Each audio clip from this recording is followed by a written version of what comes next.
ہے اور ان افراد کو جو کہ غالباً پکڑ بھی لیے گئے ہیں، تو ان کو جتنی زیادہ کڑی سے کڑی اور سخت سے سخت سزا ہونی چاہیے، عبرت کا نشان جس سے بن جائے، اور آئندہ آنے والے لوگ بھی اس کو دیکھ کر سوچیں اور ڈریں کہ کس خطرناک انجام ہوا ہے ان کا، تو آئندہ کسی کے اوپر بھی نظر اٹھا کر نہ دیکھیں۔ تو یہ کرنا ہماری حکومت اور ریاست کی بہت بڑی ذمہ داری ہے، تاکہ جب آپ ایک ایگزامپل سیٹ کر دیں گے، ایک مثال بنا دیں گے، تو ہر کوئی جو ہے اس سے بچے گا۔ اور شریعت اسلامی کی جو سزائیں ہیں، اگر آپ ان کو دیکھیں تو بظاہر ہمیں وہ بہت سخت لگتی ہیں، لیکن وہ صرف آپ کو ایک دفعہ دینے کی ضرورت ہے، بس وہ ایک ڈوز اتنی کافی ہوتی ہے کہ پورا معاشرہ صحیح ہو جاتا ہے اور ہر بندہ اس انجام کو سوچ کر کانپ اٹھتا ہے جو شریعت نے سزائیں مقرر کی ہیں۔ اسی طرح اللہ تعالیٰ نے ایک اور سزا کے موقع پر ارشاد فرمایا کہ یہ جو سزائیں ہیں، تو قصاص میں تو زندگی ہے تمہاری، قصاص جو ہے کسی کے بدلے خون کے بدلے خون ہے، تو اس میں تو تمہاری زندگی ہے۔ وجہ اس کی ہے کہ قاتل کو قتل کیا جائے گا، تو پھر کوئی بھی اٹھ کر کے جو ہے اس طرح غلط کام نہیں کرے گا۔ آج ہر ایک کو معلوم ہے کہ کچھ بھی کرتے رہو، پیسے دے کے چھوٹ جائیں گے، کچھ عرصے کے بعد دے کے چھوٹ جائیں گے، کسی کی سفارش کر لیں گے وغیرہ وغیرہ۔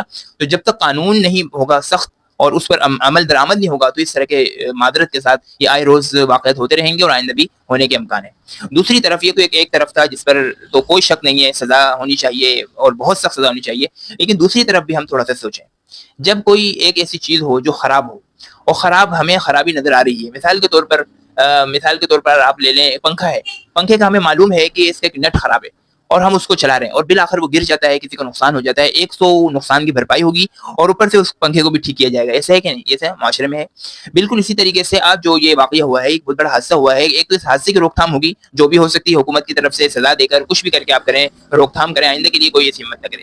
دوسری طرف ہم جہاں سے خرابی ہوئی ہے وہ اس کو بھی ٹھیک کرنا بہت ضروری ہے۔ اب جب قرآن کریم اور اللہ کے رسول صلی اللہ علیہ وسلم کے احکامات کو ہم چھوڑیں گے تو اس طرح کی چیزیں اور واقعات رونما ہوں گے۔ قرآن کریم نے ہمیں کیا بیان فرمایا سورہ احزاب میں کہ وقرن فی بیوتکن ولا تبرجن تبرج الجاہلیہ، کہ عورتوں کو کہا کہ تم اپنے گھروں کے اندر قرار پکڑو، یعنی کہ گھروں کے اندر جتنا ہو سکے تم گھروں کے اندر رہو، تم سب سے زیادہ محفوظ گھروں میں ہو اور باہر بقدر ضرورت اور محرم کے ساتھ آپ نکلو۔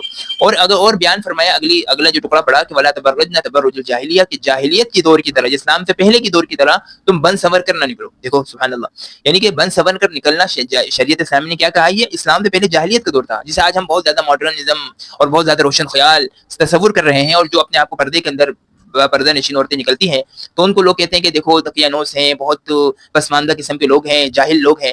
تو شریعت کن کو جاہل کہہ رہی ہے؟ جو بن سنور کر اور جو ہے کپڑے پہن کر یا اپنے آپ کو نمائش کر نکلتی ہیں۔ تو دیکھو شریعت نے کسی وجہ سے منع کیا ہے۔ عورت کا اگر آپ لغت میں ڈکشنری میں اس کا معنی دیکھیں گے تو اس کا معنی نکلے گا چھپانے والی چیز۔ اسی طرح جسم کے اندر ہماری جن کو چھپانا لازمی ہے جیسے شرمگاہ وغیرہ ہیں، ان کو کہا جاتا ہے ستر عورت۔ کیا کہا جاتا ہے؟ ستر عورت، چھپانے والی جگہ۔ تو عورت کا نام ہی اسی وجہ سے اس کا نام عورت ہے کہ اس کو چھپایا جاتا ہے۔ اللہ تعالیٰ نے اس کو اس کے ہر